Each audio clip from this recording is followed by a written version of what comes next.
आइए, मैं राघव सिंह सभी श्रोता समाज को प्रणाम करता हूँ। बड़े भैया सत्य प्रकाश जी, आपकी तरफ से भी प्रणाम करता हूँ। मैं राघव सिंह फिर से, राघव सिंह ऑफिशियल पे आप लोग सब्सक्राइब, लाइक, शेयर, कमेंट जरूर करिएगा।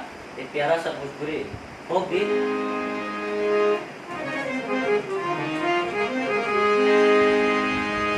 गावना करवला हरी जी, गावना करवला हरी जी, अपने पुरुबा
याद आवे, जब जब याद आवे तो हरी सुरतिया, जब जब याद आवे तो हरी सुरतिया।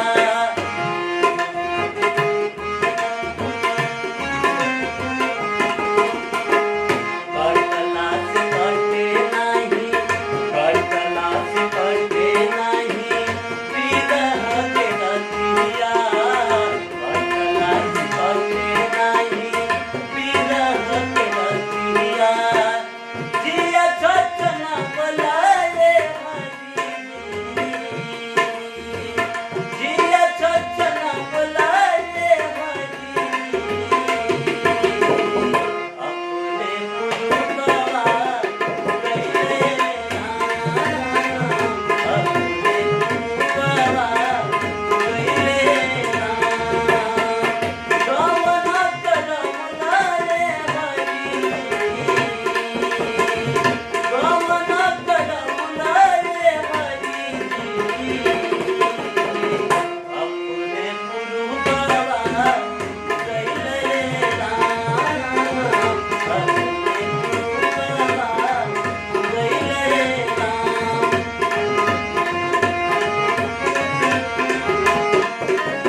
Sunday